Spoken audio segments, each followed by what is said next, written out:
जिंदगी असल में बहुत सरल है, पर हम ही उसे शायद जटिल बनाने में लगे रहते हैं।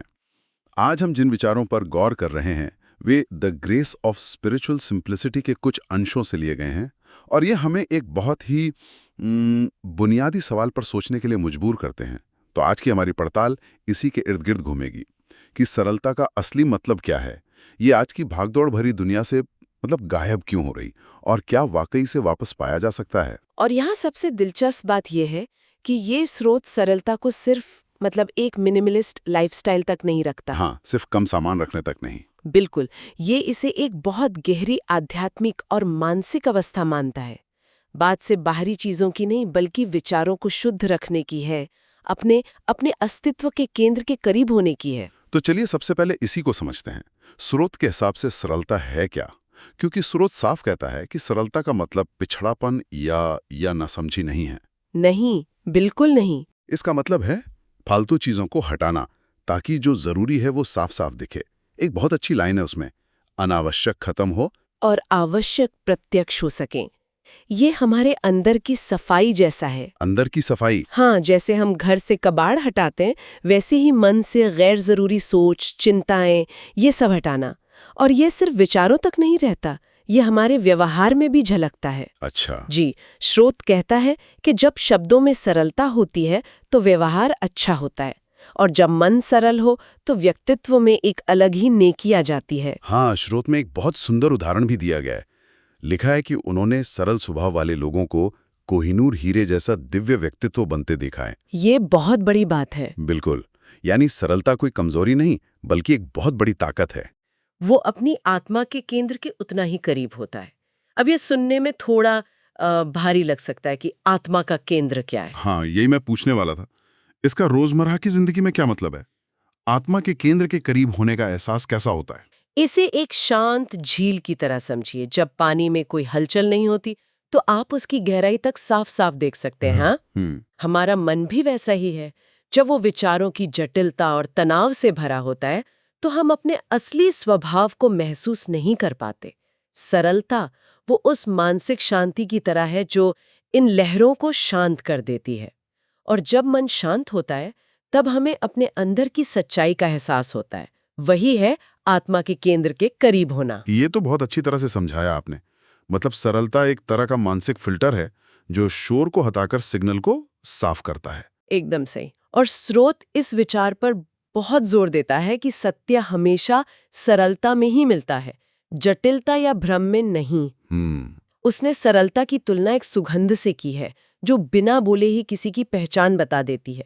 लेकिन इस सुगंध को वही महसूस कर सकते हैं जिनमें वो क्या कहते हैं, आध्यात्मिक प्रज्ञा हो, स्पिरिचुअल विजडम। हाँ, जो लोग बहुत चालाक या जटिल होते हैं वे अक्सर इस एहसास से दूर रह जाते हैं। तो अगर सरलता इतनी अच्छी है और हमें शांति देती है, तो इसका मतलब तो ये हुआ कि जटिलता हमें तनाव देती है।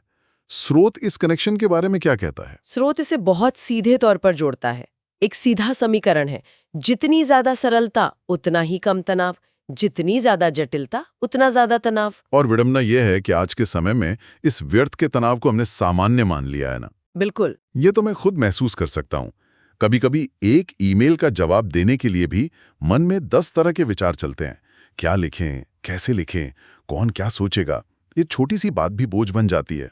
यही तो है वो जटिलता। हाँ, जो बेवजह का तनाव पैदा करती है। और ये सिर्फ हमारे काम या मन तक ही सीमित नहीं है, इसका सबसे गहरा असर हमारे रिश्तों पर पड़ता है। स्रोत के अनुसार सरलता से रिश्तों में मधुर रस का माधुर्य आता है। मधुर रस का माधुर्य, ये सुनने में ही कितना अच्छा लगता है। लेकिन इसका उल्टा भी तो सच है।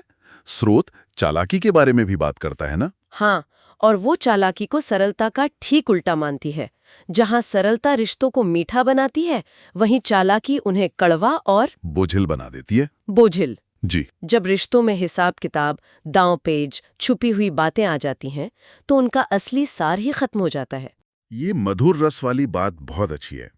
क्या स्रोत कोई उदाहरण देता है कि रिश्तों में चालाकी कैसे दिखती है? क्योंकि मुझे लगता है कई बार हम अनजाने में ही चालाकी कर जाते हैं। ये बहुत अच्छा सवाल है। स्रोत सीधे उदाहरण तो नहीं देता, पर हम अंदाजा लगा सकते हैं। जैसे किसी की मदद करना, लेकिन मन में ये हिसाब रखना कि बदले में मुझे क्या मिलेगा। अच्छा, ये भी चालाकी है। हाँ, या किसी से बात तो मीठी करना पर पीठ पीछे उसकी बुराई करना, या अपनी बात मनवाने के लिए सच को तोड़ मरोड़ कर पेश करना, ये सब चालाकी के ही रूप हैं। ये सब सुनने में बहुत अच्छा लगता है, पर जब मैं अपनी जिंदगी को देखता हूं तो मुझे इसके ठीक उल्टा दिखाई देता है। हर तरफ एक होड़ है, एक जटिलता है। तो हम इस सादगी से इतनी जटिलता तक पहुंचे कैसे? अगर सरलता इतनी कीमती थी तो हमने इसे खोया कैसे? ये एक तरह की जासूसी कहानी लगती है। और स्रोत इस जासूसी कहानी के कुछ हैरान करने वाले सुराग देता है। ये किसी एक व्यक्ति की नहीं बल्कि पूरे समाज की कहानी है। क्या है वो तर्क? स्रोत के मुताबिक लगभग 400 साल पहले लोग बहुत सरल हुआ करते थे। भले वे पढ़े लिखे नहीं थे, पर उनके व्यवहार में एक सहजता थी। 400 साल पहले? जी, यहाँ तक कि सतयुग का भी जिक्र है, जब सिर्फ लोग ही नहीं बल्कि प्रकृति भी सरल और सौम्य हुआ करती थी। उस दौर की कल्पना करना भी आज मुश्किल है। पर यहाँ एक सवाल उठता है, क्या ये सिर्फ एक तरह की पुरानी यादें हैं जिसे हम सुनहरा दौर मानकर याद कर रहे हैं, या इसका कोई ठोस कारण है? स्रोत एक ठोस कारण की तरफ इशारा करता है और यहीं पर बात बहुत विवादास्पद हो जाती है। अच्छा। स्रोत सरलता के इस पतन को सीधे सीधे यूरोप और अमेरिका में शिक्षा दर में हुई वृद्धि से जोड़ता है, जो बाद में पूरी दुनिया में फैल गई। एक मिनट, ये सुनने में थोड़ा अजीब लगता है। हम तो हमेशा से यही सीखते आए हैं कि शिक्षा प्रगति का प्रतीक है। तो क्या स्रोत का मतलब ये है कि अनपढ़ रहना बेहतर है? नहीं, बिल्कुल नहीं। और ये समझना बहुत जरूरी है। स्रोत शिक्षा के खिलाफ नहीं है, बल्कि उसके एक अनचाहे नतीजे की बात कर रहा है। ठीक है। स्रोत खुद मानता है कि शिक्षा से बहुत कुछ सकारात्मक भी हुआ है, विकास, विज्ञान, रचनात्मकता। हाँ, ये सब तो हुआ ही है। पर उसका एक नकारात्मक असर ये हुआ कि लोगों में जटिलता और चालाकी बढ़ गई। ये कैसे हुआ? ज्ञान बढ़ने से चालाकी कैसे बढ़ गई?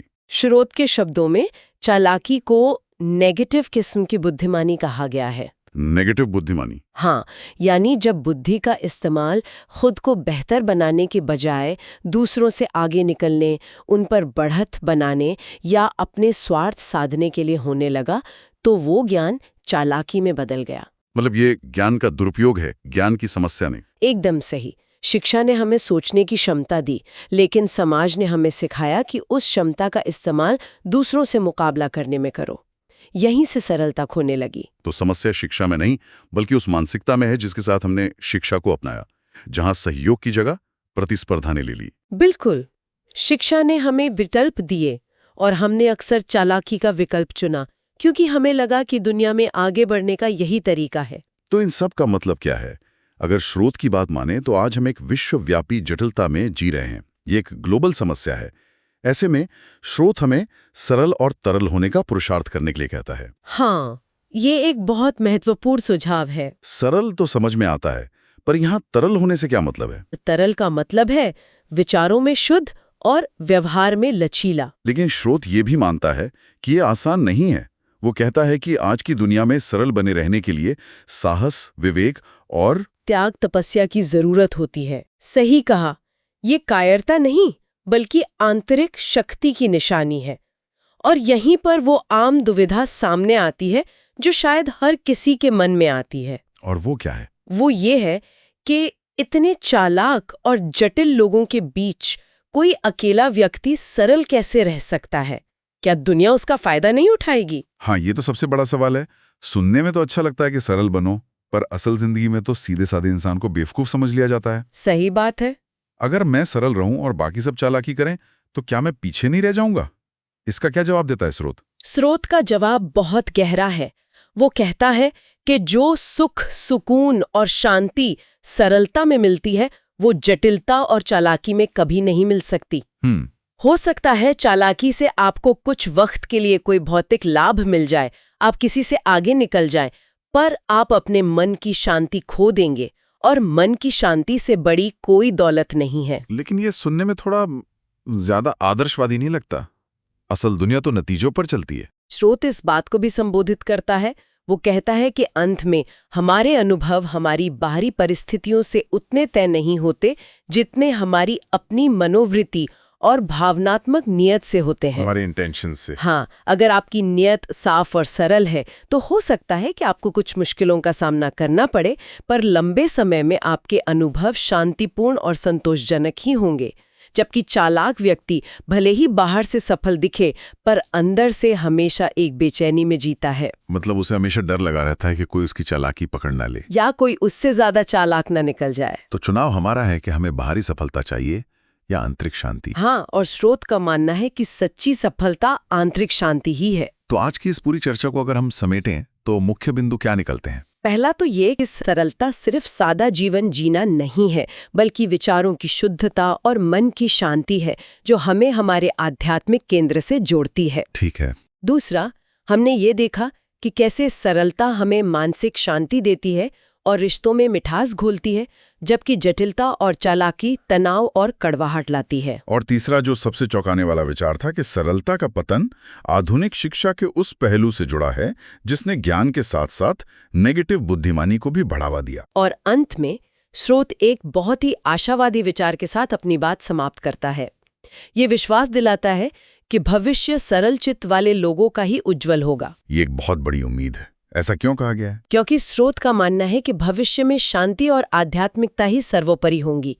जब दुनिया इस अंधहीन जटिलता और तनाव से थक जाएगी, तो वो समाधान के लिए सरलता की ओर ही लौटेगी। और उस दौर में वही लोग सुखी रहेंगे जिनके मन सरल और शांत होंगे। स्रोत कहता है कि सरल होने के लिए ज्ञान की गहरी समझ और त्याग तपस्या की आवश्यकता होती है। ये अपने आप में एक विरोधाभास जैसा लगता है। कैसे? कि क्या सच्ची और सहज सरलता को पाने के लिए हमें पहले एक बहुत ही जटिल आंतरिक यात्रा से गुजरना पड़ता है? क्या सादा बनने का रास्ता इतना कठिन है? ये एक ऐसा सवाल है जिस पर आगे भी सोचा जा सकता है।